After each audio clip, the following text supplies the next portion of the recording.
سڵاوتان لێبێت ئازیزان، ئەم کاتە و هەموو کاتێکتان شاد لە پۆدکاستی دیداری تەمەنەوە و لە کەناڵی ڤارەوە سڵاوتان لێبێت بۆ دیدارێکی تایبەت لەگەڵ یەکێک لەو هونەرمەندانەی کە ئەزمموی زیاتر لە نیو سەدەی هەیە لە بواری نواندنا و لە زەمنێکی دوور و درێژەوە لە شاری سلێمانی دەستی کردو بەکاری هونەری و لە لای ئێمە هەموو ناسراوە و دیارە. ئەویش هونەرمەندی خۆشەویست کاکە بەهادین نووریە. بەخێر هاتی مابەسە بەهادین. وەک ناو بەهادین نووری و وەک ناوی هونەریش بەهادینی کەشکۆڵ بەهادینی کەشکۆڵ دیارە ڕاستە. بێگومان من ئەوەی کە لە یادمە من خۆم لە یادەوەری خۆماوەکو سەرەتا کە بەڕێستم بینیوە لە درامای تەلەڤیزیۆنیات لە سەرەتایە کارێ کردووە. ئەوەی کە لە یادەوەری منە من لەوانەیە جەنابی پێش ئەوەش کاری تری کرد بێت. ئەوەی کە بیرمە ساڵی 1970 لە درامای چاوی ڤێتنام. بەڵێ ئەوە لە بەغداد تۆمارمان کرد. بەڵێ لەگەڵ هونەرمەندان یاسین قادر بەڵێ تا خەلیل و نەوزاد مەجی و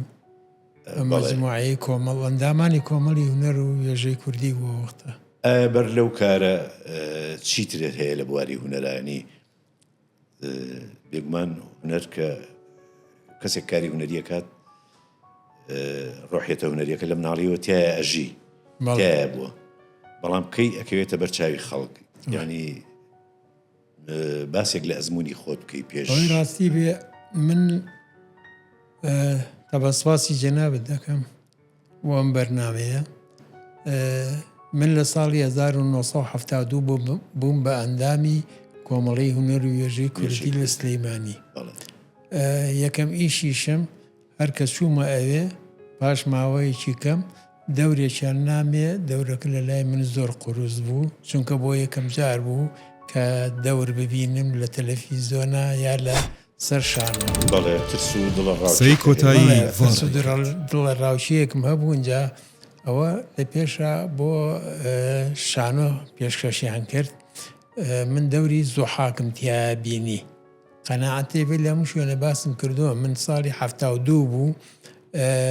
کاوەی ئاسنگەر هی خوا لێ خۆش بوو، نووسەری گەورە شێرکۆ بێکەس بوو کە تەرجمە کرابوو، تر دەستکاری کرابوو بە شانۆگەریەکی زۆر بەقووەت. کە چوومە سەر شانۆکە هەموو قاچمە لەرزی، ئەجا ئایانوە بوو قاچتە لەرزیە، هەموو پێ ناگیری کاکە قاچ ناگیری چی لێ بکەم. تر نەزامەجیوان لەو دیوەوتیان کاکە هیچ نییە، هەر 4-5 کەلیمە بڵێ تر تەواو ڕای لەگەڵیە. وەڵای تر وا بوو ئیشەکەم دەبر کرد. یەکەم ئیشم کاوەی یەکەم جاریش سەختە، بڵێ هەر یەکەم جاری تر زۆر سەخت بوو بەلامەوە، چونکە پێشەوە من هیچ نواندن و هیچ شتێکم نەکرد بوو، بۆی بەلامەوە زۆر زەحمەت بوو. جەناب پاش ئەوە بەردەوام بوویت؟ ئیتر لەو ڕۆژەوانەیە لەگەڵ کۆمەڵە بەردەوام بووین، لەگەڵ مامۆستا تا خەلیل و نەوزاد مەجی و ئەم مەجموعەیە، هەتا ئەخیری تیپی هونەری ڕەنگاڵاماندانا ئینجا لە کۆمەڵ وازم هێنا. بەڵێ لە تیپی هونەری ڕەنگاڵە ئەو کارانەی کردوتانە چی بووە؟ ئەو کارانەی کە کردمانە زیاتر لە 98 لە 98 تقریباً کارەکانمان زۆر بوو، چونکە بۆ تەلەڤیزۆن بوو. ئەوانەی جاران کە لە کۆمەڵەمان کرد زۆری بۆ شانۆ بوو. یعنی ئەو وەختە فلیمی سینەمای کوردی نەبوو، بوش بێ زۆر بە کەمی هەبوو. لەبەرەوە بە تەکنیشێکی هەبوو، بەس زۆر نەخێر زۆر بە شتێکی نەکرا، یعنی زەحمەت بوو، زەحمەت. لەبەرەو کامێری سینەمایی لێرە نەبوو، هیچ ئەدەواتێکی ئەفلامی سینەمایی لێرە نەبوو کە بتوانیت تەسویری پێ بکەیت و بتوانیت ئیدامە بە ئیشی سینەمایی بیت. بەڵێ لە دوای ڕاپەڕینەوە ئەڵێن بەر لەوەش لە گەلێک درامای ترا جەنابتم بینیوە وەکو درامای مەسەلەن ئەوانی کە ئەو کاتە کراوە لەگەڵ مامۆستا عەبدولی حەمەدجوان و سەلاح شاشین درامای ژیان درامای ژیان بەڵێ لەگەڵ تا خەلیل و چەند درامای تر بوون عەبدولی حەمەدجوان ئەوانە کە لە حەفتاکانە کراوە ئەوەی کرد لە بڵێن ئیشی کۆمەڵ بوو بێ هەمووی من بەشداریم تیا کردووە چی لە شانۆ چی لە دراماکان ئەو درامانی کە لێت ئەو درامانەیە کە لە یادمە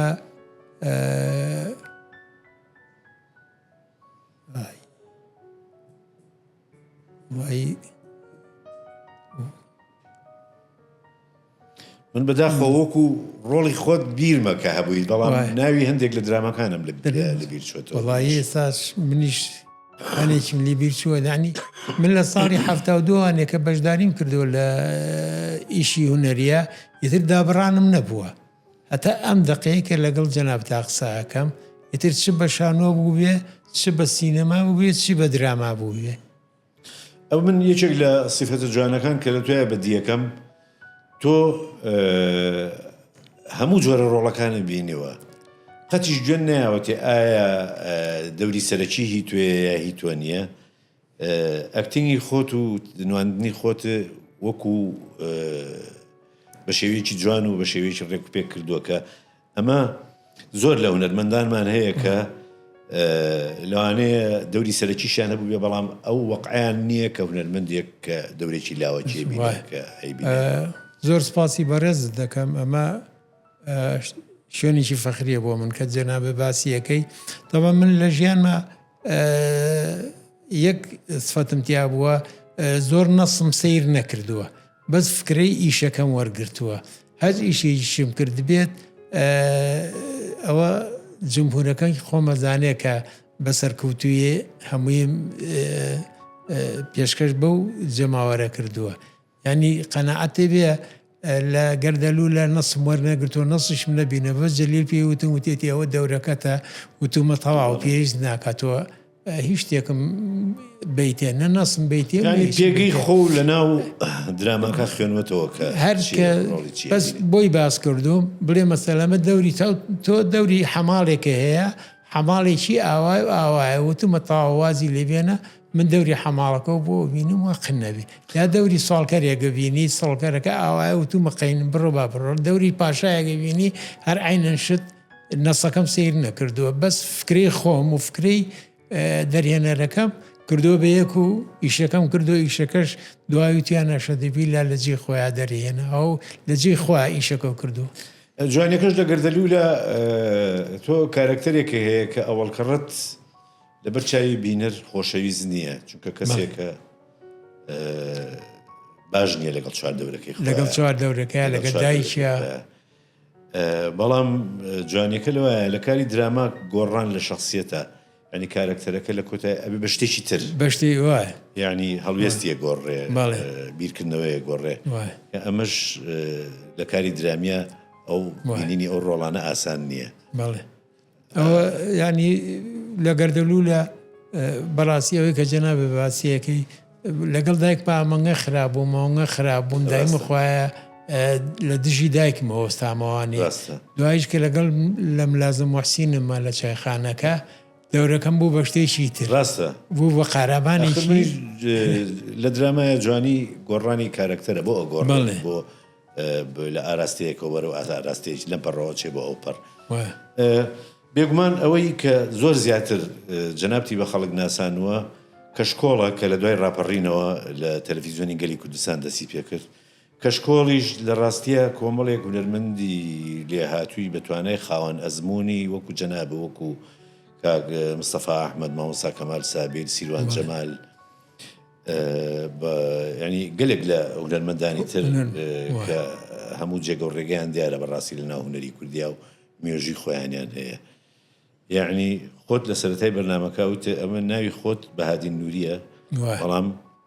لەوانەیە لای خەڵک نەڵی بەهادینی کەشکۆڵ کەس نەزانێت کەس نەزانێت بە وایە من ئەوینەم بۆ خۆم هەڵبژاردووە لەبەرەوەی کە لە کەشکۆڵیشە کاریگەری کەشکۆڵ لە کەشکۆڵیشە بەڵێ وەڵا لە کەشکۆڵە ینی وەکو پێم وتی هەر دەورێشیان نابوومیە سیروان لەگەڵ مایتر پێویستی نەکردووە نووسی و نیشتم باتێ قەت وەکو وتم پشتم ئینم نەکردو بەس فکرم وەرگرتووە لە هەموو شتەکانە لە کەشکۆڵی شەهر عینەن شت بوو. من حەزەکەم لەم کارانەی کە کردوتەوە بە درێژایی ئەم تەمەنە هەر بەردەوام بوویت چی یادگاریەکی تاڵە هەیە لەگەڵ ئەم ئەزمونە هونەریانەی خۆتە چ شتێک زۆر کاریگەری تێ کاری تێکردووی چ کاتێک لەوانەیە بێتاقەت بوو بیت لە ژیانی هونەری تا ئازاریان نابیت یا تووشی هەندێک گرفت بوو بیت. وڵای ئەوەی ڕاستی بێ چکە من خۆم ئەگەر وەسفی خۆم نەکەم ئینسانێکی هادی و لەسەر خۆم بێوەی تێگەی بێوەیم هەتا ئێستا نەمبینیەوە یەکێک لەگەڵ هەڵسوکەوت تێ بکە کە من پێ بێتاقەت بەڵکو هەرچی هەڵسوکەوتی زۆر جارمەرج نییە تۆ خراپبی بۆی خەڵک خراپە بەرامبەر بکە هەندێک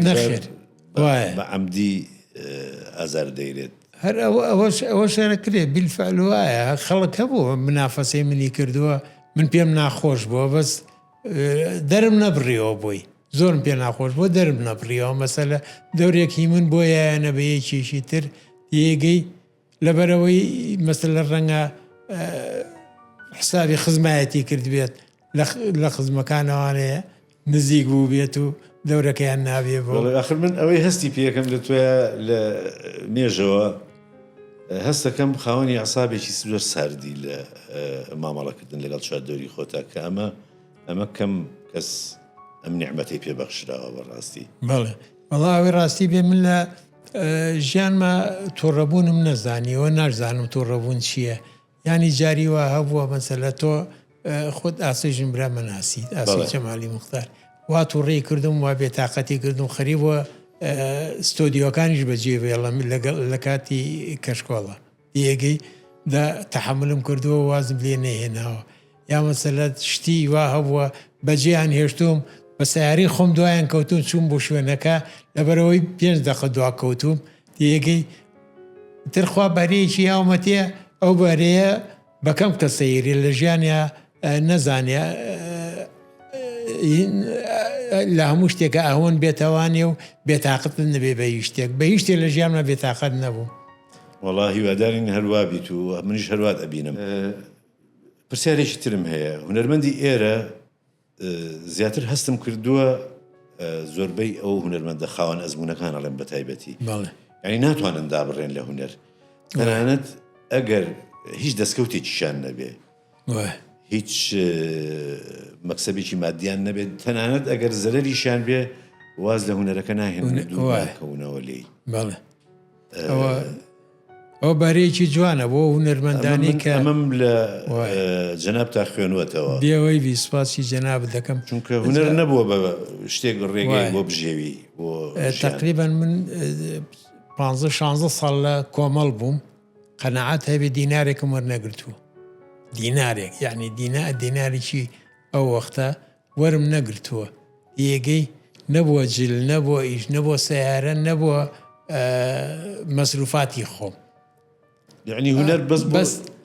هونەرەکەم کردو بۆ ئەوەی کە ئەو شوێنێ کە من ئیشی لێەکەم ئیسیفادەم لێ بکات و هیچی تر. باشە باسی ئەوەمان کرد یادەوەریەکی شیرین خۆش چەند یادەوەریەک لەگەڵ ئەو هەموو هونەرمەندانی کە کاری لەگەڵاکردون دیارە ئەو هونەرمەندانی جەناب کاری لەگەڵاکردون هەمویان مێژویەکی دوور و درێژیان هەبووە. حەزەکەم ئەگەر چی یادەوەریەکی شیرینە هەیە چ شتێکە هەیە چ ڕووداوێک هەیە کە لە کاری هونەریە کاریگەریەکەی لەسەر ماوە تا ئێستا. سپاسی تۆ کە من تەبەن هەموو شتەکانی ئێمە بۆ خۆم بۆ بە یادگاریەکی خۆش بەس هەنێ جار کە سێری هەنێ لە وێنەکان و لە ئیشەکانی خۆمەکەمەوانی لە ماڵەوانەیە بە هەندێک شت بێتاقەتە بم وەکو چی مەسەلە بۆ خۆشی دایمی خوایە من حەزم بە خۆشی کردووە خۆشیم هەبووە بەس بۆ ناخۆشی زۆر جار ناخۆشیەکە هاتۆتە ڕێگام پەست و بێتاقەتی کردوم یعنی بەدابڕانی هەنێ لە برادران و لە خۆشەویستانمان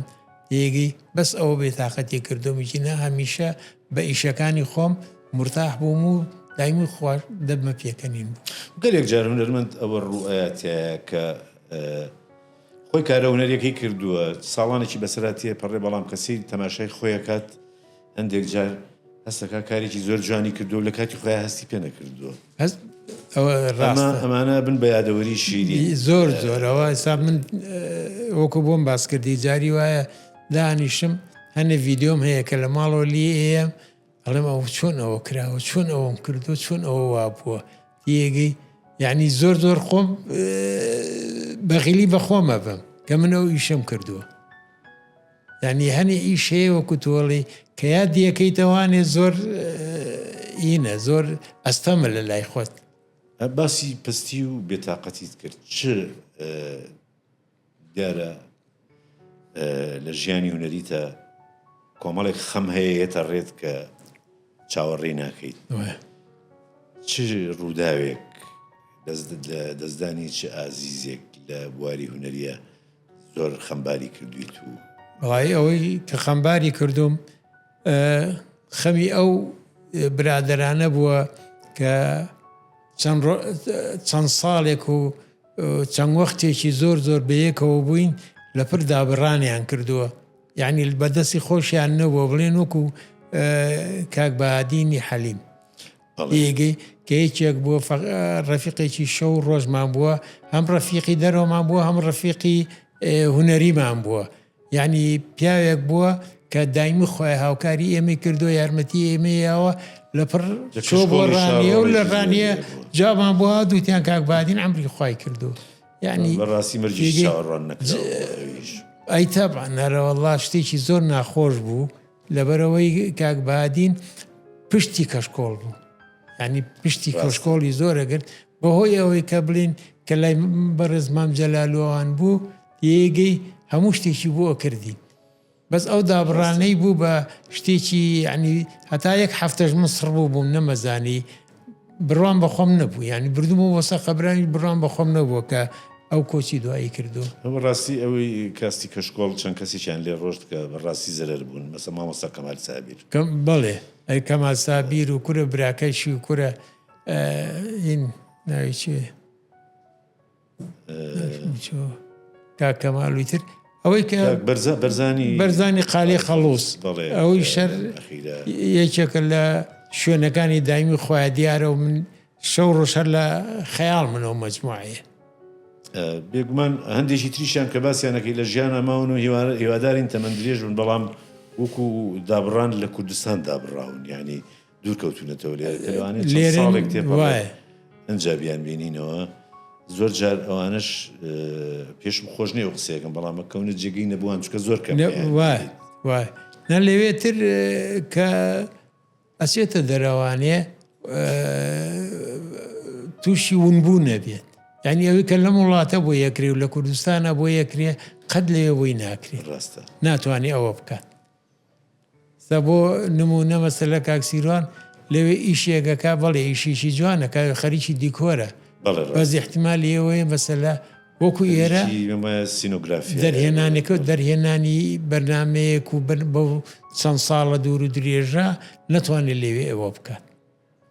ڕاستە ینی دابڕانێکەیە لە هونەرە کاچیتە دەرەوەی وڵات. دوایین پرسیاران مامۆستا بێگومان لە ژیانی هونەری خۆتە هەندێک هونەرمەند هەیە کە کاریگەریان زۆر ئەبێ لەسەرت کاریگەریەکەش کاریگەریکی بڵین پۆزەتیفە باش بووە چێن ئەو هونەرمەندانی کە زۆر کاریگەریان لەسەر جەنابە هەبوو و کاریگەریەکەشیان زۆر باش بوو و توانایەکی تر بە تۆ ببەخشێت. ئەوەی ڕاستی بێ من بە دەرەجەیەک کاک ئاسۆی جەمالی موختار وەکو مسەوەری بەرنامەکە زۆر هاوکاری منی کردووە و زۆر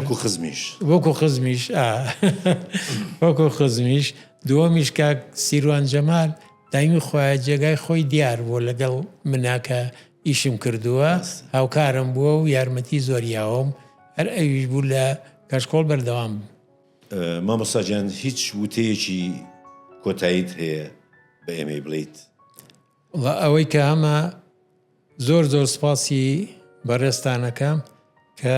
نارتان بە دوای مناو منیش بۆ پەڕی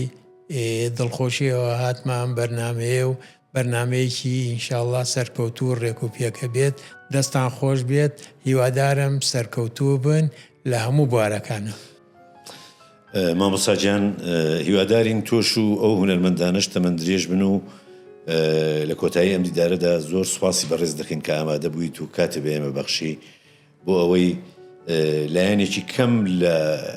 ئەزمون و ژیانی هونەری خۆت بۆ بینەرانی خۆشەویست باس بکەیت و زۆر زۆر سوپاس دەکەین و دووبارە بەخێر هاتی بۆ بەرنامە. ئێمەش سوپاسی جەنابتانەکەین. تەمەن زۆر سوپاس دەکەین مامۆساجان بەڕاستی ئێوە وەکو هونەرمەند شایانی ئەوەن کە بخوێنرێنەوە شایانی ئەوەن کە زیاتر خزمەت بکرێن و یاد بکرێنەوە و هەر بەردەوامیش بن لە کارە هونەریەکانتانە و تەمەند درێژ بن. سوپاس. زۆر سوپاس مامۆساجان دووبارە بەخێر هاتی. خۆشەویستانی پۆدکاستی دیداری تەمەن لێرەدا هاتینە کۆتایی ئەڵقەی ئەمجاری ئەم بەرنامەیەمان کە دیدارێک بوو لەگەڵ هونەرمەندی ئازیز مامۆستا بەهادینی کەشکۆڵ و زۆر سوپاس بوو ئەو زانیاری و ئەو معلوماتانی بە ئێمەی بەخشی دەربارەی خۆی و ژیانی هونەری خۆی و ئەزمموی خۆی و هەر شاد و سەرفراز بن. قسەی کۆتایی ڤار دەیکات.